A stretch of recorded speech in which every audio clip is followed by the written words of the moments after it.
Hey, I'm Ash, I'm 20, I'm a student at Lampeter University and I'm gay. Lampeter's a small town in rural mid Wales, but because it's got a university, it has people from throughout the globe and from all walks of life. We're going to be interviewing people from the university's LGBT community to find out what it's like to be gay in a small town.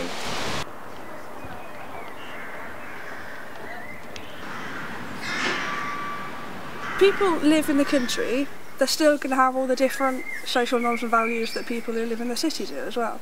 I mean, just because we happen to live where it's green doesn't mean that we're less likely to be gay.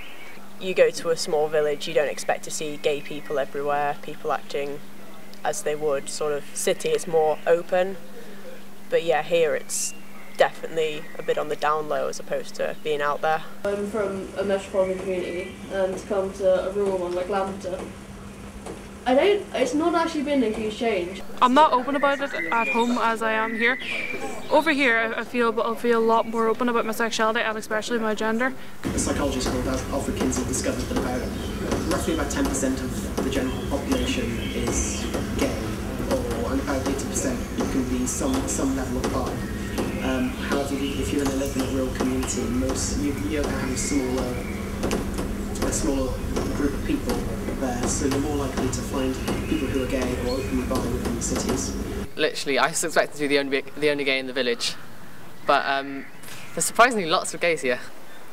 I don't do anything ridiculous, I don't walk around naked all the time. No, my sexuality is my own business. In Lampeter I've received a little bit of homophobic abuse, not as much within the university but more in the local area. They were all fine. Yeah, I've never had any homophobia or anything here. So I think in terms of Lampeter, acceptance is really, really widespread.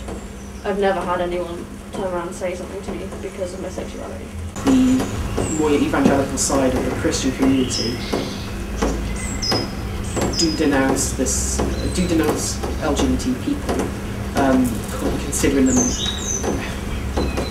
Basically, they think they can be cured and changed, and that they are sexual deviants, although they're not particularly active about it.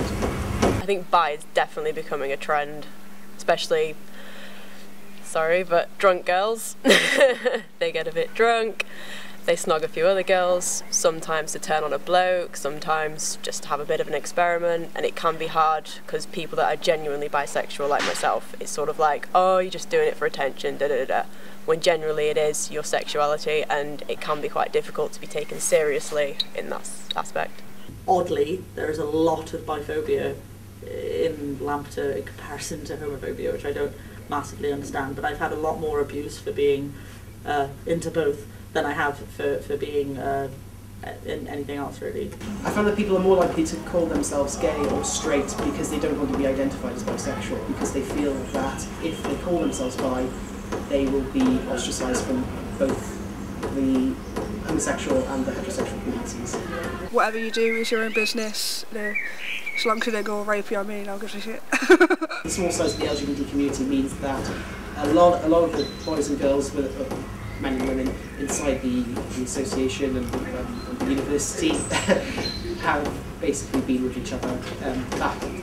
That can put you off. A lot of the people that have come out feel that they need to conform to certain stereotypes, which can be off-putting for people who don't consider those things to be particularly conducive to forwarding the LGBT cause, as it were. It's not been a problem so far. It is quite difficult because obviously it's a small place and so many people have been done by so many other people. That everyone knows everyone, so you don't want sloppy seconds.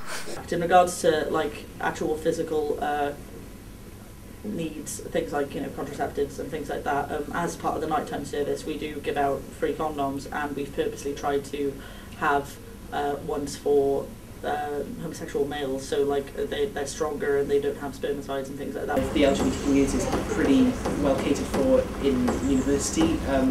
Since I started, the LGBT association had good links with particular charities which were good at providing help and aid and advice for LGBT issues. Here I can get more support and I know where to start with my journey into what I'm supposed to be. Like the nighttime service, it gives out condoms and advice and stuff, but I don't know. There's not really a need for that much, I don't think, but I think it's doing well. We've got a good society. The nighttime service, we won't care. You come in as a gay couple and go, do you want some condoms? And they'll go, yes, yes we do.